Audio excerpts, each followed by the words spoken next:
So you've secured yourself a new pallet client. Congratulations! If you're like me, you want to make sure that that first delivery to a new client goes really smoothly. I define that as getting in and out of my client's site quickly with no hiccups and no delays. Now, of course, you can't plan for everything, but you can plan for the basic stuff. When I say basic, I mean the stuff that's so mind-blowingly simple that you'll just smack your head if you forget about it. With that said, there are 3 questions that you want to ask your new client before you make your first delivery. Number 1, what are the receiving dock hours? Hours tend to vary between clients. I've had some clients who accept deliveries between 7:30 and 3, others 9 to 4, and others all day between 8 and 5. The key here is to give yourself some flexibility in case something unexpected comes up throughout the day. And here's a bonus question you should ask them. What's the latest you can accept a delivery? Just because the dock is open until 3:30 p.m. doesn't mean that you should be rolling up there at 3:25 to make your delivery unless you've made arrangements with the client in advance. Tell you what, the forklift driver will not be happy with you if he has to unload you and he should already be clocking out. Here's another bonus question.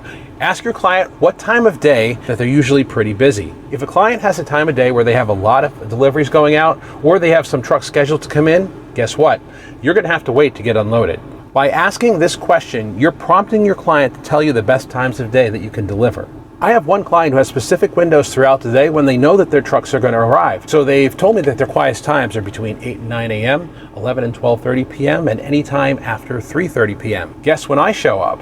Question number 2, do you have a loading dock? This is something helpful to know if you're delivering in a box truck. Some clients just have ground level roll-up doors to their facilities. If you deliver to one of these with a box truck, you're going to need to have either a lift gate on your truck or hope that the client has a forklift to unload you. By the way, then you'd have to pallet jack the pallets to the truck opening so the forklift can take them off the truck. Question number 3, do you have a forklift on site to unload me? Believe it or not all clients have a forklift. This is usually the case with smaller clients. Some will have pallet jacks, and in some rare instances, they're going to tell you that they'll unload you by hand. If you're driving a smaller flatbed truck or pulling a trailer, be sure to ask if the forklift can drive out of the warehouse. You can usually confirm this by checking the delivery site on Google Maps or Google Earth, but it never hurts to ask the client. One of my clients has a forklift, but no ramp, so the forklift is stuck inside. They do have a dock, however, so we pull my flatbed up to the dock and then they unload me with a pallet jack. One catch though, I have to load the pallets onto my truck with the short end facing the back of the truck so the pallet jack can easily get inside. Now, I think we can all agree that this isn't rocket science. The goal of these questions is to make sure that the way you deliver the pallets is compatible with the way the client plans to unload them, all while minimizing the time spent on site to the extent possible. And if you have questions about buying or selling pallets or about the pallet industry in general, be sure to leave a comment or get in touch. All of my contact information is in the description box below.